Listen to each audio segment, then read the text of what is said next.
ब्रह्मा, विष्णु और महेश, कौन है इन तीनों में सबसे शक्तिशाली? कौन है इन तीनों में सबसे बड़ा? क्या कहती है शिव पुराण? क्या कहती है भगवत गीता? और क्या कहती है सप्त ऋषियों की वाणी? ये सारी बातें आज हम जानेंगे धर्म और मोक्ष में। मैं हूँ ऋषि तावनिया और शुरू करते हैं आज की ये बात।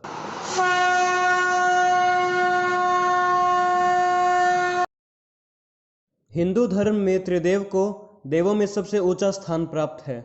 इसमें ब्रह्मा जी को सृष्टि का रचयिता, भगवान विष्णु को संरक्षक और भगवान शिव को विनाशक माना जाता है। ऐसे में हमारे दिमाग में यह बात आती है कि त्रिदेव में सबसे शक्तिशाली कौन है?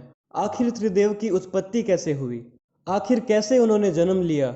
अगर आप भी यह बात सोचते हैं तो वीडियो को अंत तक ज़रूर देखें। इस वीडियो में आज हम यह जानने वाले हैं कि कैसे हुई त्रिदेव की उत्पत्ति। इस प्रसंग में 3 प्रकार की गाथाएं प्रचलित है। पहली कहानी शिव पुराण की है, और दूसरी भगवत गीता की, और तीसरी है सप्त ऋषियों की। तो सबसे पहले शुरू करते हैं शिव पुराण से। शिव पुराण की कथा के अनुसार एक बार ब्रह्मा और विष्णु में विवाद हो गया कि उन दोनों में से आखिर बड़ा कौन है। जब विवाद इतना बढ़ गया कि दोनों में युद्ध की नौबत आ गई, तब उन दोनों के मध्यम एक बड़ा अग्निस्तंभ प्रकट हो गया। अब उन दोनों ने यह निश्चय किया कि जो भी पहले इस अग्निस्तंभ के अंत को पा लेगा वही श्रेष्ठ होगा और वही सबसे बड़ा होगा। भगवान विष्णु उस स्तंभ के अंत को पाने के लिए नीचे की ओर गए और ब्रह्मा जी ऊपर की तरफ गए। दोनों में से कोई भी इस अग्निस्तंभ के अंत को पाने में सफल ना रहा। भगवान विष्णु ने तो अपनी हार स्वीकार कर ली, लेकिन ब्रह्मा जी ने झूठ कहा कि उन्हें इस स्तंभ का अंत मिल गया है, इसीलिए वही सबसे बड़े और वही सबसे श्रेष्ठ है। ब्रह्मा जी के मुख से असत्य सुनकर उस अग्नि स्तंभ में से शिवजी प्रकट हुए और उन्होंने ब्रह्मा जी के 5 मुख में से वो एक मुख जिसने असत्य बोला था उसे काट दिया और यह श्राप दिया कि संसार में उनकी पूजा कभी नहीं की जाएगी। महादेव भगवान विष्णु से प्रसन्न होकर उन्हें अपने समान पूजे जाने का वरदान दिया। यह कथा शिव पुराण की है, जिसके अनुसार शिव जी सबसे बड़े हैं। लेकिन अब बात करते हैं श्रीमद् भगवत कथा की। यह उस विषय में क्या कहती है, आइए जानते हैं। एक बार सप्त ऋषियों में यह चर्चा हो रही थी कि ब्रह्मा, विष्णु और महेश में से आखिर बड़ा कौन है। इसीलिए उन्होंने त्रिदेवों की परीक्षा लेने का सोचा। यह कार्य भृंगु ऋषि को सौंपा गया। अपने इस उद्देश्य से वह परमपिता ब्रह्मा जी के पास गए और उन्होंने उनका अपमान किया। इस अपमान के बाद ब्रह्मा जी बहुत क्रोधित हो गए। इसके बाद ऋषि कैलाश पर्वत महादेव के पास गए।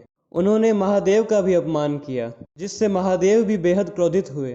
फिर ऋषि बैकुंठ गए। वहां भगवान विष्णु अपनी शेष सैया पर विश्राम कर रहे थे। महर्षि ने सीधे जाके भगवान विष्णु के वक्ष स्थल पर लात मारी। उनकी इस हरकत से भगवान विष्णु को तनिक भी गुस्सा नहीं आया और उन्होंने महर्षि के पैर पकड़ लिए और कहा कि महर्षि, आपके पैर में कहीं चोट तो नहीं लगी? मेरा वक्ष स्थल बहुत कठोर है और आपके पैर बहुत कोमल है। भगवान विष्णु के इस विनम्र स्वभाव को देख महर्षि ने उनसे माफ़ी मांगी और फिर सप्त ऋषियों ने यह स्वीकार कर लिया कि तीनों देवों में विष्णु भगवान ही सबसे बड़े हैं और वही सबसे श्रेष्ठ है। इन कथाओं के अलावा अगर हम ध्यान से सोचें तो मनुष्य के लिए इन तीनों देवों की तुलना करना असंभव है। शिव पुराण और विष्णु पुराण दोनों में ही इन तीनों देवों को अभिन्न बताया गया है और इनमें कोई भी पुख्ता सबूत नहीं है कि आखिर इन तीनों में सबसे श्रेष्ठ कौन है और आखिर इन तीनों में सबसे बड़ा कौन है। अब बात करते हैं एक आखिरी कथा की।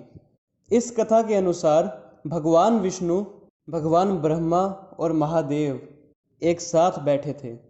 भगवान शिव ने सोचा कि अगर मैं विनाशक हूँ तो मैं हर एक चीज़ का विनाश कर सकता हूँ, तो क्या मैं ब्रह्मा और विष्णु का भी विनाश कर सकता हूँ?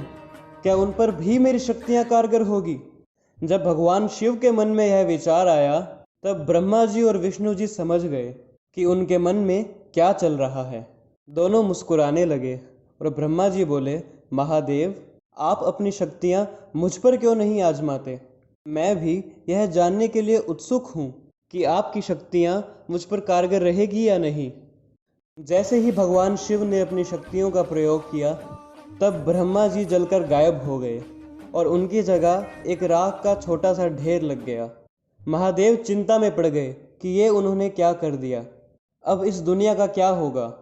भगवान विष्णु मुस्कुरा रहे थे। उनकी मुस्कान और भी चौड़ी हो गई जब उन्होंने शिवजी को पछताते हुए अपने घुटनों के बल बैठे देखा। उस राख से ब्रह्मा जी दोबारा प्रकट हो गए। वे बोले, महादेव, मैं कहीं नहीं गया हूँ, मैं यहीं पर हूँ। देखो, आपके विनाश के कारण इस राख की रचना हुई, और जहाँ रचना होती है वहाँ मैं होता हूँ। इसीलिए मैं आपकी शक्तियों से भी समाप्त नहीं हुआ। भगवान विष्णु मुस्कुराए और बोले, महादेव, मैं संसार का संरक्षक हूँ। मैं भी देखना चाहता हूँ कि क्या मैं आपकी शक्तियों से स्वयं की रक्षा कर सकता हूँ।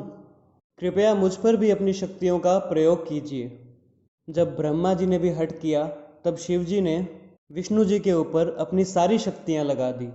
विष्णु जी के स्थान पर अब वहाँ भी राख का ढेर था, परंतु उनकी आवाज़ राख के ढेर से आ रही थी, और यह आवाज़ आ रही थी कि महादेव, मैं अब भी यही हूँ, कृपया रुके नहीं। अपनी शक्तियों का प्रयोग इस राख पर करते रहिए। अपनी शक्तियों का प्रयोग तब तक करते रहिए जब तक इस राख का आखिरी कण भी समाप्त ना हो जाए। भगवान शिव ने अपनी सारी शक्तियाँ और तेज लगा दिया। राख कम होनी शुरू हो गई। अंत में राख का सिर्फ एक कण बचा। भगवान शिव ने अपनी सारी शक्तियाँ उस पर भी लगा दी, परंतु उस कण को समाप्त नहीं कर पाए। भगवान विष्णु उस कण से पुनः प्रकट हो गए और यह सिद्ध कर दिया कि उन्हें भगवान शिव भी समाप्त नहीं कर सकते। भगवान शिव ने मन ही मन सोचा कि मुझे यह समझ आ गया है कि मैं ब्रह्मा और विष्णु को सीधे समाप्त नहीं कर सकता, लेकिन अगर मैं स्वयं को समाप्त कर लूँ तो वह भी समाप्त हो जाएंगे, क्योंकि अगर मैं नहीं रहा तो विनाश संभव नहीं होगा, और बिना विनाश के रचना कैसी। ब्रह्मा जी और विष्णु जी दोनों समाप्त हो जाएंगे, और रचना ही नहीं रहेगी तो उनकी रक्षा कैसी।